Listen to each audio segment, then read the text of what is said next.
اعوذ باللہ السمیع العلیم من الشیطان الرجیم بسم اللہ الرحمن الرحیم وبہ نستعین انہ خیر ناصر ومعین وصلی اللہ علی سیدنا محمد وآلہ الطیبین الطاہرین اللہم صلی علی محمد وآل محمد۔ عزیزان گرامی، سامعین محترم، اور ماہ رمضان کے بچے ہوئے کچھ پل اور کچھ ساعات میں خداوند متعال کے مہمان، السلام علیکم ورحمۃ اللہ وبرکاتہ۔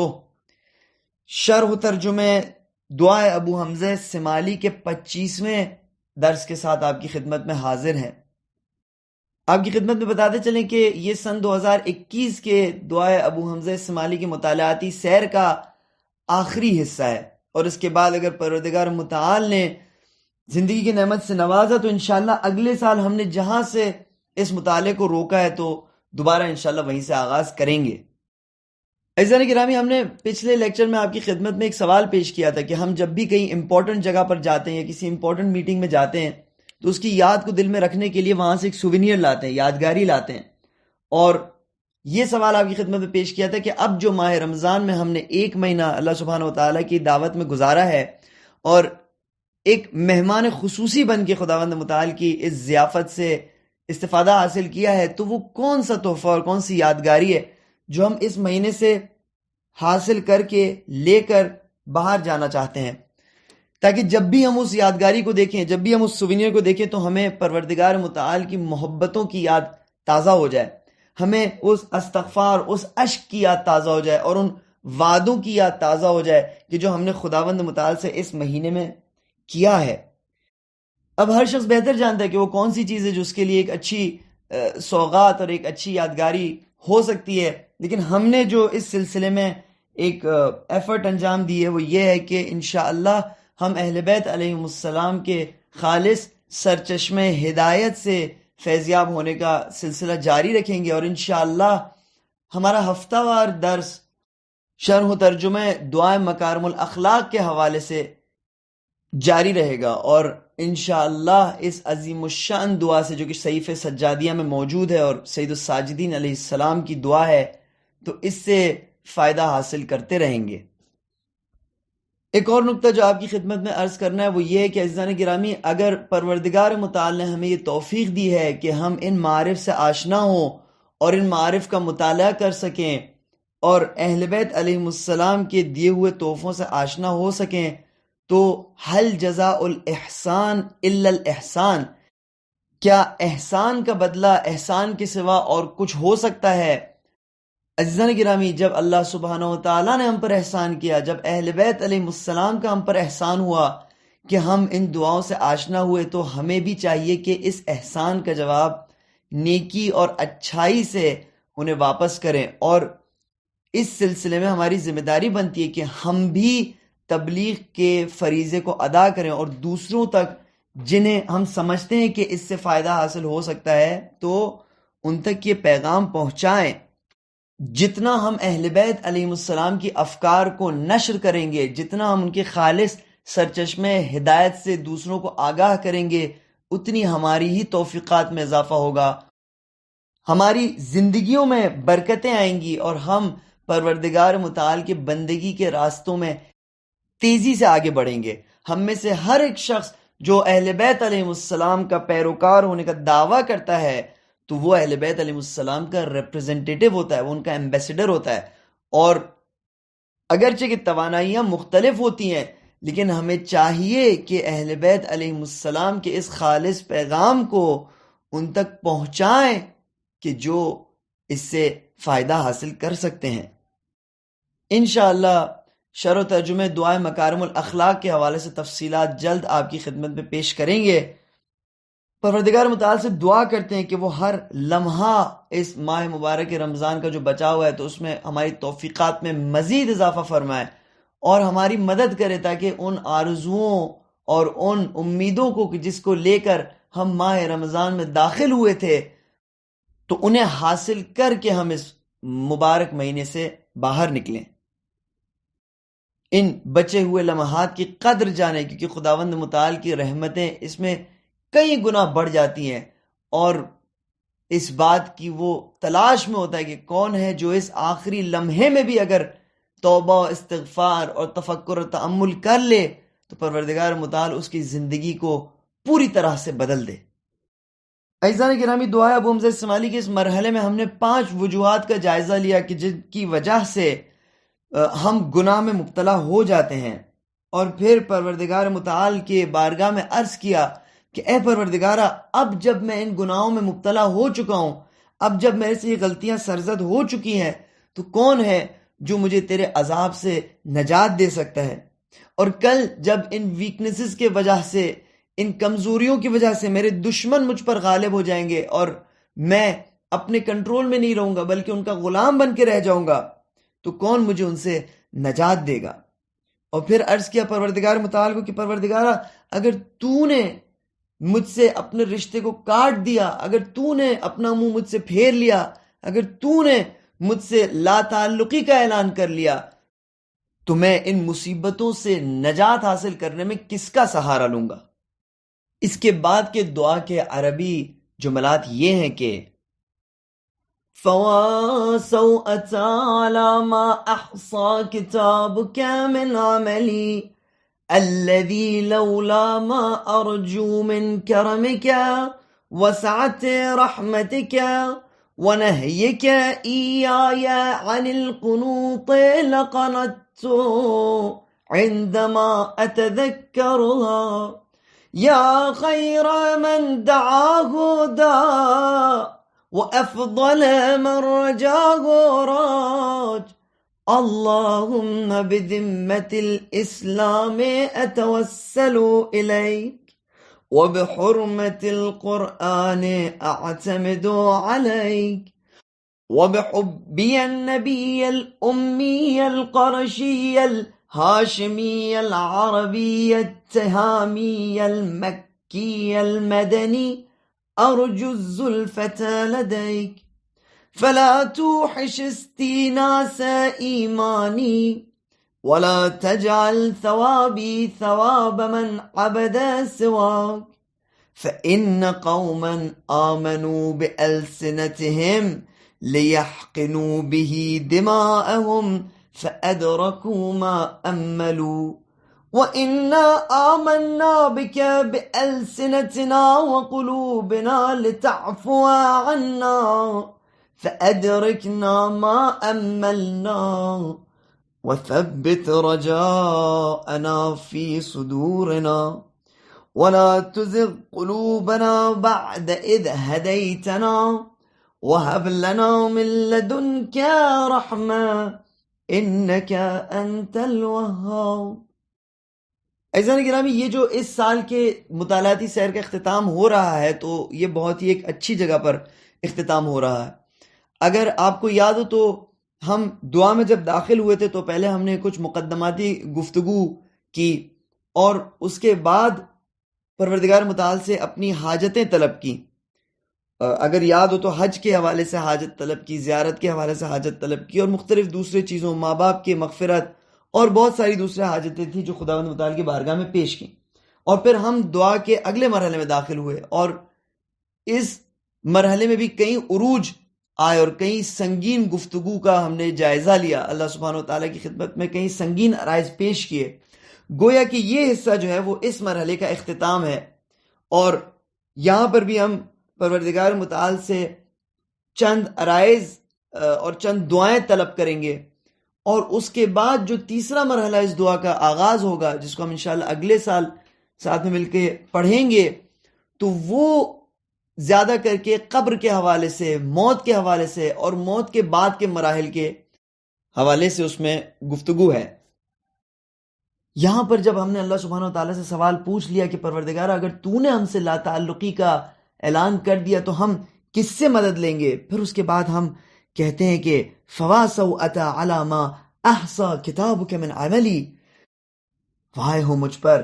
وائے ہو مجھ پر اور میری اس رسوائی پر کہ میرے کیا کیا اعمال میرے نام اعمال میں لکھے جا چکے ہیں، میرے تمام برے کردار اور افعال میرے نام اعمال میں لکھے جا چکے ہیں، اور یہ اعمال ایسے ہیں کہ الذی لولا ما ارجو من کرمک وسعت رحمتک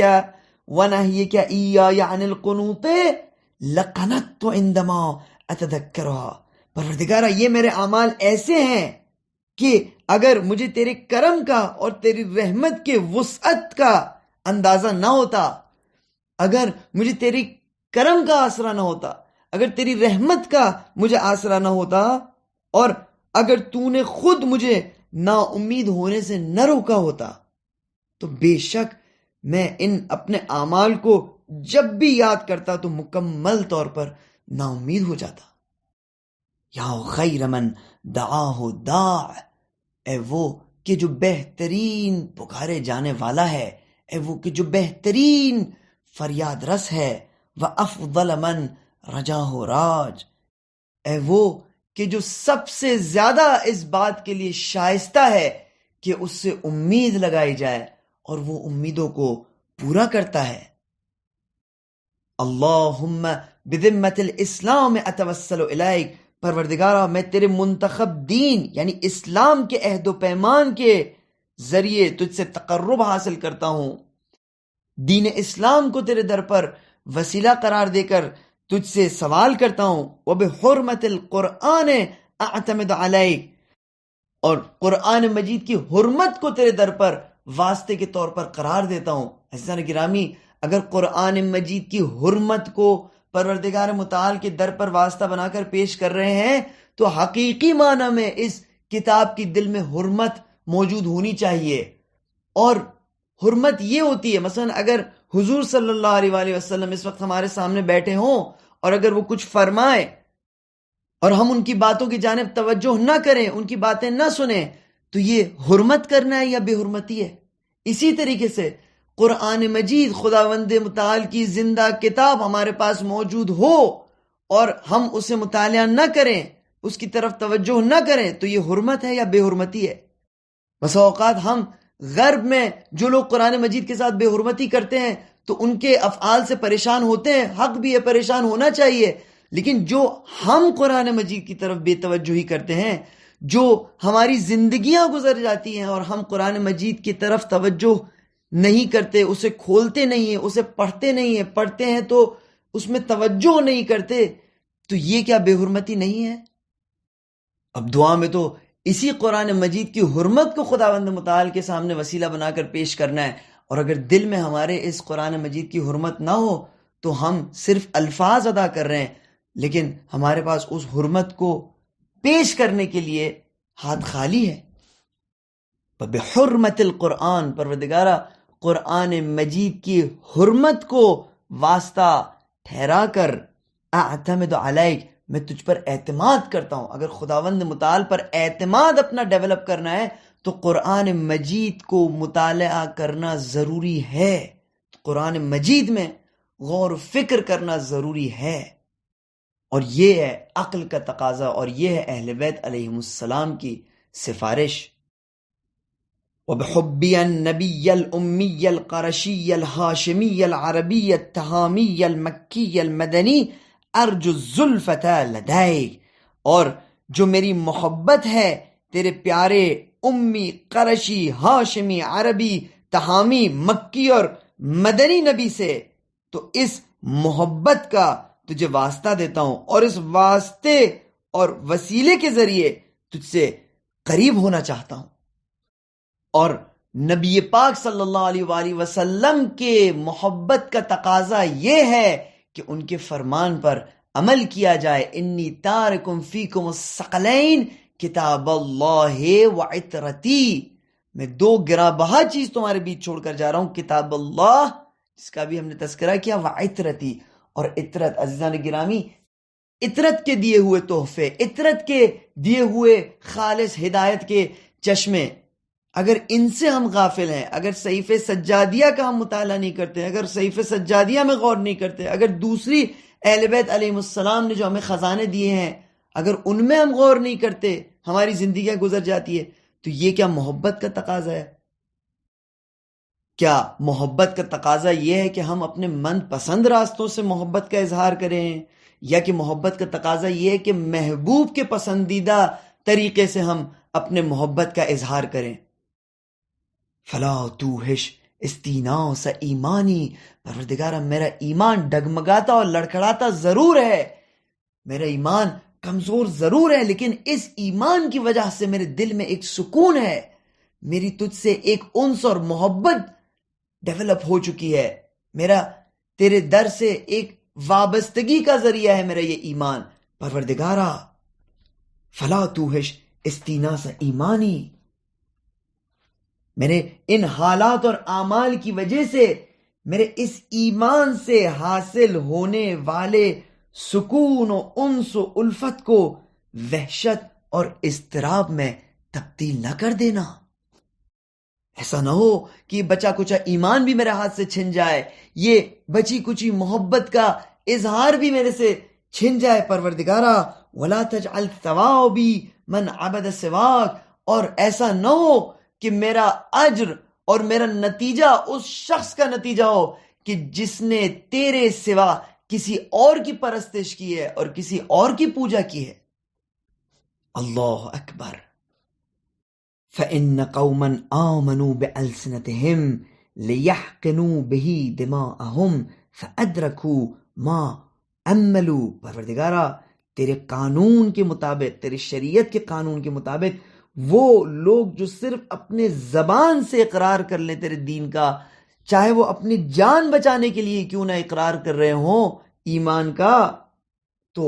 ان کو ان کی خواہش مل جاتی ہے اور ان کی جان بچ جاتی ہے، اور کسی کو حق نہیں پہنچتا کہ انہیں کسی قسم کا نقصان پہنچائے.